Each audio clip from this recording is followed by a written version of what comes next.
Taip jau susiklostė, kad apie studentų praktiką teismuose sklando mitai. Neva studentai teismuose vien tik bylas tęsiva. Vilniaus miesto apylinkės teisme praktiką atliekantys studentai sako, kad nuo to viskas tik prasideda. Tikrai to ištisai nedaro. Duoda darbo ir tikrai ir teisinio, ir tiesiog mitas, kad visą laiką tik teisiva. Manau, ir priklauso dar nuo paties studento, kiek jisai nori užsiimti, susipažinti, kažko išmokti.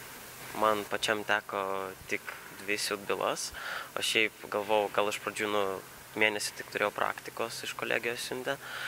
Tai galvojau, kad bus toks labiau daugiau techninis darbas, nebus kažkokio tokio rimtesnio, bet ir teko ir ieškinio trūkumų ieškoti, ir pats ir dokumentus pačiam rengti, ir posėdžių sudalyvauti. Tai iš tikrųjų tai nebuvo tik techninis darbas kažkoks. Tikrai paneigčiau šį mitą, nes asmeniškai, kiek man teko susidurti su praktikoje, sieta ten medžiaga, tai tikrai ne karto nesiuvau bylų.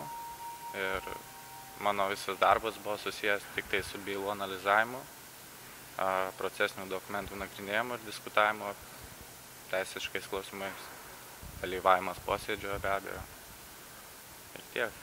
Manau, kaip ir gyvenime, taip ir praktikoje žmogus pats pasirenka savo kelią, nes tu tikrai gali susitart, tavęs nieks nemedžios, kad tu čia ateisi vieną kartą ir pasirašysi savo praktikos ataskaitą, nes bent jau mano atveju, kai tu atlikinėjai praktiką mėnesį, tai nėra sunku parašyti ataskaitą, kurią tiesiog gali išlaužti iš piršto. Bet jeigu tu sieki žinių, tai tu sėdėsi, tu trinsies prie teisėjo arba bent jau prie padėjėjos ir tu rašysi tas bylas, tu pasieksi.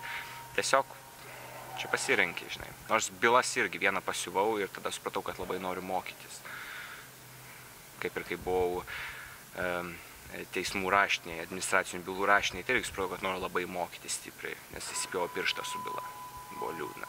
Pirmą dieną ir man teko pasiūti, bet tik tais 2 bylas. Dėl to, kad tuo metu reikėjo atsinešti savo kompiuterį, aš tiesiog nepagalvojau apie tai, dėl to tiesiog neturėjau man ką duoti, bet aš vaikščiau ir bylas, o kitas dienas ne vieną dieną nesiuvau bylų.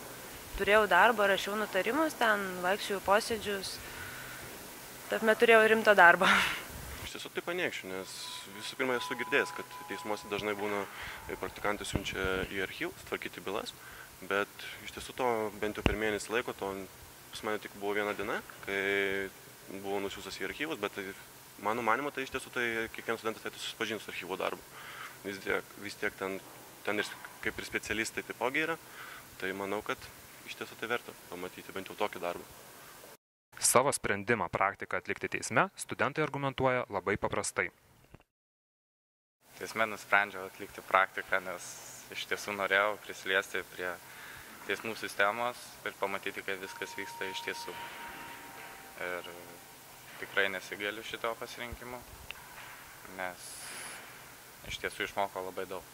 Kadangi dar nežinau, ką tiksliai norėčiau veikti, todėl, kadangi ieškau savęs, tai mėnesį buvau atlikus praktiką prokuratūroje, dabar atėjau į teismą, tiesiog susipažinti su valstybės institucijom, su visoje sistemoje ir pažiūrėti iš arti, kaip vyksta darbas teisme. Dėl to man kaip ir domina labiau teismų darbas negu prokuratūrų ar advokatūrų, tai iš tiesų taip kažkaip tai ir pakrypau į tą pusę, kad vis dėlto norėjau į teismų sistemą. Tiksliau susipažinti su teismų sistemos pačių darbų. Iš tiesų labai norėjau pamatyti, kaip dirba teismai. Vis tik pagal mane, bent jau iš teisės pusės, viskas galiausiai sueina į teismus. Taip, tu kartais ten gali rašyti sutartis, bet įdomiausia teisė yra ginčas ir galiausiai tai, kaip ir atskleidžia didžiausios funkciją. Tai norėjau pamatyti teismus. Ir iš tiesų buvau maloniai nustebintas, nes kaip ir visi gyvenantys Lietuvoje esu paveiktas tos nuomonės, kad teismai yra baisi institucija, nuo kurios tiesiog trenkia korupcija už toli. Ir tai buvo visiškai pakeista šitas nusistatymas, nes didžiausia dalimi pati visuomenė yra kalta dėl teismų prasto darbo, nes jie kreipiasi į teismus su ieškiniais dėl 100 litų, reikalauja perteklinės informacijos ir tempia teismų procesus, nes bent jau pas tą teisėją, pas kurį aš praktikavausi, ilgiausias posėdis buvo pusę valandos. Tai žinai, tai iš tiesų teismai veikia, bent kiek aš mačiau. Visi kalbinti studentai praktiką atlikti teisme rekomenduotų ir kitiems savo draugams. Man tai patiko toksai darbas, ten su bylom, tasai, aišku, netokių sunkių nusikaltimų, čia lengvesni truputį, tai kam toksai darbas patinka. Aišku, čia daug yra popierizmo, aišku, ten tos padėjėjos, sekretorės daug ten turi tų popierių, bet aš manau, kad turėtų patikti, jeigu žmogus jau sieja savo gyvenimą su teisė, tai jau teismas tai būtų gerai proga.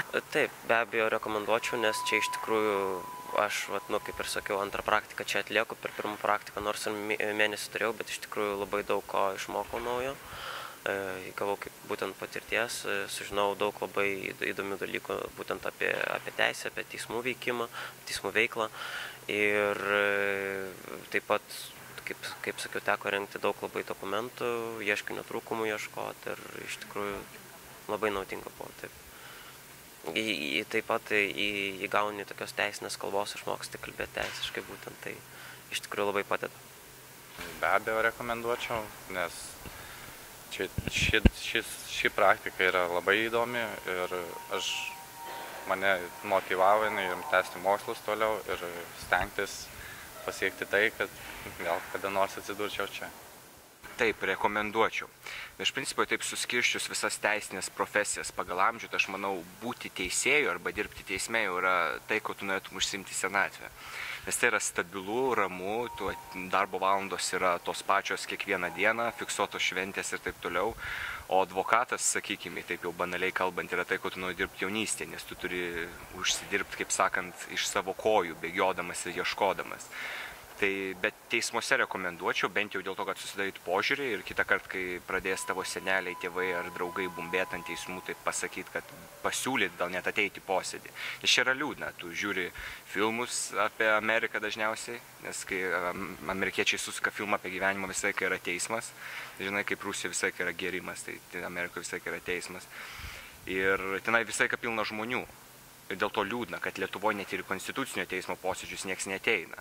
Ir aš nenoriu šito ragauti grybų, nes jie neskanus, supranti, aš niekada jų neragavęs, tai čia tas pats. Reikia tiesiog ateiti ir pamatyti ir tada kalbėti. Nes, veikia, bent kažkas Lietuvoje veikia. Per pirmosius 2 šių metų mėnesius Vilniaus miesto apylinkės teisme praktiką iš viso atliko 20 studentų. Irmantas Kuzas, Nacionalinė teismų administracija iš Vilniaus miesto apylinkės teismo.